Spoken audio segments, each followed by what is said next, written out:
In this second video, we're going to have a look at the etiology of oral cancer and precancer. The etiology of oral cancer and precancer is multifactorial. There has been no single factor identified, and whilst genetic predisposition plays a role in some patients, the vast majority of effect, probably in excess of 90% of cases, is related to the environmental exposure to a number of carcinogens. Now, these carcinogenic factors, they vary around the world, and we'll see various ethnic groups and so on around the world have different etiological factors which are playing a part in their oral cancer risk. Having said that, inherited factors don't really play a large part. There are some which are of note and worth talking about. Patients who have polymorphisms in a number of genes which are associated with carcinogen metabolism do get an increased risk of cancer. Now, polymorphisms are alterations in the DNA structure. They're not mutations because they are changes which are actually quite common in a particular population. And these are particularly important in genes like glutathione transferase, which is important in the detoxification of a number of elements of tobacco smoke, and alcohol dehydrogenase, particularly ALDH2, again, which is involved in the metabolism of alcohol. If you have these polymorphisms, you have an increased risk of development of cancer, and particularly in relation to alcohol dehydrogenase, an increased risk of oral cancer. The polymorphisms in ALDH2 are much more common in populations in the Far East, for example in Japan and Korea. And you can see here in the pictures below what happens on ingestion of alcohol. There is a prominent flushing of the face, and that is quite indicative of the presence of this polymorphism and the fact that alcohol metabolism is deranged in these patients. There are a number of single gene defects as well, which generally increase cancer risk are associated with oral cancer. Li-Fraumeni syndrome is a syndrome in which the patients inherit a faulty copy of p53. Now, you may remember back to earlier lectures, for example, Dr. Lambert's lecture, where he outlined the molecular aspects of the development of cancer, and he will have told you then how important p53 is in control of the cell cycle and how it is mutated in a large proportion of human cancers. Again, if you inherit a faulty copy of that, your risk of oral cancer is increased. Other conditions, Fanconi anemia and xeroderma pigmentosum, are two conditions which are involved in DNA damage repair. So the patients have faulty DNA damage repair. In Fanconi anemia, which results in a very problematic anemia in young children, if the patients survive that, they then have an increased risk of development of a number of cancers, and oral cancer is the one at the top of the list. Xeroderma pigmentosum, the defect there is in the DNA damage repair response to UV irradiation. And you can see in the picture the massive sun damage that occurs in these patients, and many of them will develop sun-exposed skin cancers, and unfortunately very few of them survive much beyond their 20s. So what about the environmental risk factors for oral cancer? Well, this is dominated still by tobacco and alcohol, although we're going to talk a bit about viruses later on and how that may have impact, particularly in the oropharynx. Now, many of you will have seen this picture before, and it's a really very good summary of a lot of the determinants of human disease. Smoking, tobacco, the alcohol. The Y fronts, not important in themselves, but always making us remember that in fact cancer is more common in men in virtually every cancer other than cervix, breast, and ovarian cancer, and obesity, which is a coming importance in a lot of different diseases, and cancer is included in that. So what about tobacco use? Well, tobacco can either be smoked or smokeless. And in smoking, it can be in the form of cigarettes, pipes, cigars, or even at times reverse smoking. Well, in case you were wondering, that is putting the lit end of the cigarette in your mouth. I don't really understand why anybody would want to do that, but it is common in certain ethnic populations. What about smokeless tobacco? Well, there are a number of different ways that can be ingested. Snuff and chewing tobacco, perhaps a little more common to Western populations. You may have seen, if you watch baseball, you might have seen them chewing tobacco and then spitting out this dark coloured saliva. And snuff has also been used, particularly in North America, for quite a number of years.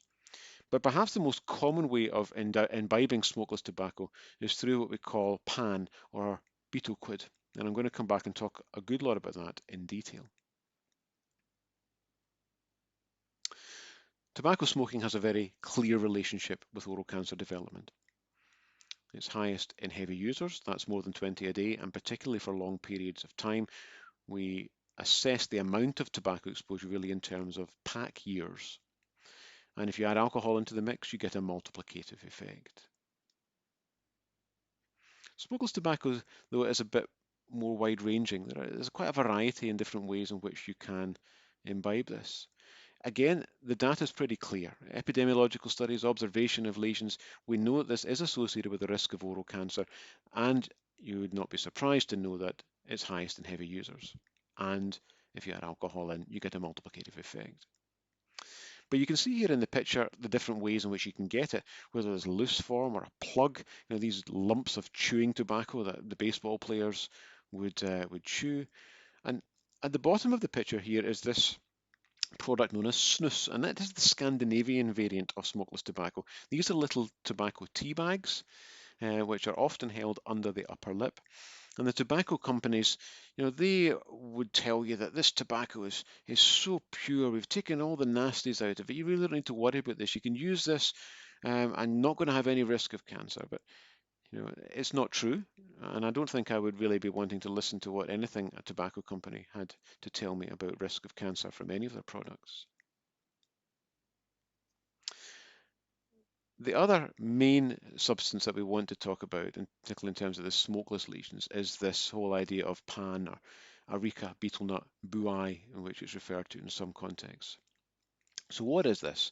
Well, the areca nut is the fruit of a palm tree, and it is taken and either used whole or it is ground up.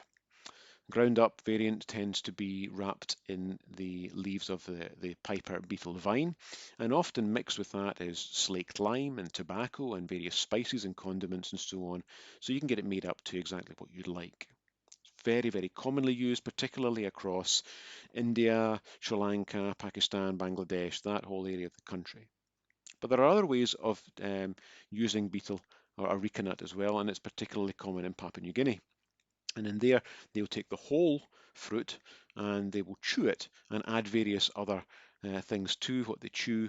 It turns their teeth black, as you could see from the picture there. And I put a video up which gives you an idea, if you want to watch it, about how buai, as it's called in Papua New Guinea, is imbibed, and also how important it is within that community. It's a stimulant, and it's very widely used for that reason. It very often started very young in age and may well be associated with various traditional beliefs and so on. Very, very common in the various forms that it's used across the world. This is a photograph that I took of a pan seller in New Delhi a few years ago. You can see in front of him there are the leaves of the vine. Some are wet and others are dried. He has little pots of condiments in front of him, and he'll have his ground up areca nut, and he'll make that up to exactly how you want to make it, have it made. And you can get it made to the recipe, for example, that your grandmother got it made, because many will have been using this from when they're very young children. If you don't have time to get one made up to your own requirements, you can buy a pre-packaged one, and you can see them on the railings behind him. So these are what the packages look like. You put all the various things you want in it and wrap them up. And you make these little packages which are then put in the mouth. Very often they are put in the buccal sulcus, and they can be held there for a number of hours. Here are the pre-made variants. They're sometimes referred to as gutka.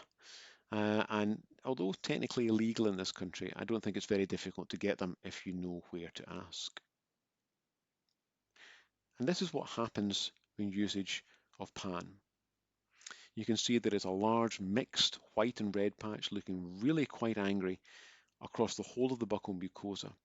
And we'll talk a little bit more in some of the later videos about how you describe these lesions and what makes us concerned about them and so on. But this patient has a very significant risk of developing oral cancer in a lesion such as this.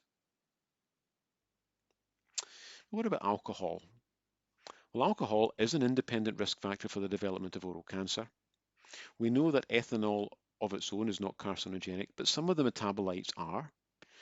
And it may also be that ethanol is acting as a solvent for various other carcinogens, for example, those in tobacco smoke, and allowing that to get access into the cells more easily. We also know that the amount of ethanol is more important than type. So this whole thing about units of alcohol, which I'm going to talk about in a minute, is quite important. And getting your patients to understand just how much alcohol they are taking is really quite important. When you add tobacco in, as I said earlier, you get an increase in risk. And because tobacco smoking in younger patients is not so prevalent, it may be that alcohol is going to have an increasing importance in young patients. And really, in many ways, the pattern of change in oral cancer disease is much more mirroring the changes that we see in the patterns of cirrhosis of the liver than they are smoking rates in the population. So that gives us a hint that perhaps alcohol is going to be of increasing importance in the etiology of oral cancer. But when you put tobacco and alcohol together, you get this synergistic effect. And you can see particularly over the right-hand side, when you add heavy use of alcohol, heavy intake of alcohol, this is American data, it's drinks per week, and heavy tobacco use, that you get a massive increase, in some cases up to about 40%, so a 40 times risk increase. Understanding alcohol and the units of alcohol is something which you're really going to have to understand, perhaps for your own good, but very much for being able to talk to your patients about their alcohol intake. The limit currently in the UK, the recommended limit rather, for males and females in terms of their intake every week is 14 units of alcohol a week. And that relates to about 6 pints or 7 decent glasses of wine or 14 single measures of spirits. And being able to understand that yourself and engage with your patients intelligently and getting them to understand just how much alcohol they are taking is very important, again, in being able to understand the patient's risks. So what about the other factors? Well, sunlight is important, but not within the oral cavity. It's particularly important on the lip. The lip, particularly the lower lip, which tends to be everted a little more, can become exposed to UV, and you then get particularly the relationship of lip squamous cell carcinoma. You don't tend to get basal cell carcinomas actually on the vermilion of the lip. You'll get it on the skin surrounding the lip, but you can get squamous cell carcinoma and you can get melanoma even within the vermilion part of the lip. And that UV light causes solar damage to the cells, which is often very well repaired, but in some patients you will get precancerous lesions, actinic keratosis, which we'll talk about later, and the development of squamous cell carcinoma. Now we come to another very important feature of the etiology of oral cancer, or particularly oropharyngeal cancer. Now, when we talk about oropharyngeal cancer, we are talking about cancers that arise in the tonsils or in the base of tongue. And there is very good evidence now that human papillomavirus is involved in the etiology of a large proportion of cancers that arise in the oropharynx. There is some limited evidence that it might have a minor role to play in the oral cavity properly, but oropharynx, it's very clear. And HPV 16 and 18 have been implicated. Now, these are the two main oncogenic types of human papillomavirus, which has been understood for a long time are associated with the development of cancer of the cervix. And I'm sure as many of you are aware, it is the basis upon which there is a vaccination program against HPV in the population. And so HPV, about 60% perhaps of oropharyngeal cancers in the UK now. It's higher, for example, in other countries such as Scandinavia, where it may be approaching 80 to 90%. So human papillomavirus is a virus which is related to oropharynx cancer and has resulted in a number of very interesting headlines in the papers. This has come from the Metro a number of years ago. And it does indicate the fact that the transmission of human papillomavirus to the oropharynx is likely through sexual transmission, particularly orosexual practices, and that may be transmitting the virus from the genitals into the mouth and the oropharynx. There are a number of interesting people who have had this cancer, and this is out in the public domain. Michael Douglas was one of them, who was perhaps one of the first who talked about human papillomavirus and his head and neck cancer that he had. And most recently, the lead singer of Iron Maiden, Bruce Dickinson, and I'm very definitely showing my age probably in terms of music. Some of you might know who this guy is. And he also has had an oropharynx cancer, which was human papillomavirus related. And particularly in Michael Douglas's case, he was very candid in an article in The Guardian that I think you can still find about how his lifestyle contributed to the development of his head and neck cancer. But there's some interesting things about this as a disease. In the HPV-related cancers, the patients do tend to be a bit younger, and they have less traditional risk factors. Now, when this disease was originally described in the US, perhaps about 20 years ago, it was in a much younger population with essentially no risk factors. That's not quite what we find in the UK. We find that our age tends to be a little bit younger than the classic smoker-drinker related cancers, but a good proportion of these patients also have a significant tobacco and alcohol history. They often present slightly differently from the other cancers in the head and neck. You can have virtually no sign of the primary, and they'll present with lymph node metastasis. And these lymph node metastases can sometimes be quite spectacular. They can be large cystic lesions in the neck. The one thing that, despite the fact that they often present with metastases, as we'll see in later lectures, is a really bad sign for prognosis, is that in fact the prognosis is generally good. And biologically they're different, and they are very sensitive to chemoradiotherapy. And the cure rate, particularly for those who've not really got very much in the way of risk factors at all, is really very good. But if you do smoke, you don't get quite as much advantage in your survival. It is true that HPV-related cancers may just be a time-limited phenomenon. The vaccination of females in their teens has been going on for a decade or so now, and we were really very pleased last year to hear the government agree to start vaccinating boys as well. And so once we get this vaccination through the system and get a bit of herd immunity to it again, we might find that this as a problem begins to disappear. But it is going to be with us, I would suggest, for at least another generation. Histologically, they look like this, and I know we haven't talked about the histological features very much, but they tend to be kind of a bit different looking histologically. They don't keratinize. They've very often got a lot of necrosis in them. And then when we use a particular marker, it's a cell cycle marker called P16, it's a really very good and sensitive marker. It tells us that HPV is there. And that's on the right-hand picture where you can see the brown stain. So much so that in fact it's not very often that we actually do an HPV test on it. The P16 is taken as good enough to tell us that this is an HPV-related cancer. What about other infections? Well, Candida. It has an association with oral cancer development. I mean, there is various strands of evidence in that. And we've talked a little bit about this sort of thing in terms of precancer in the Candida lecture. We know that Candida can metabolize carcinogens.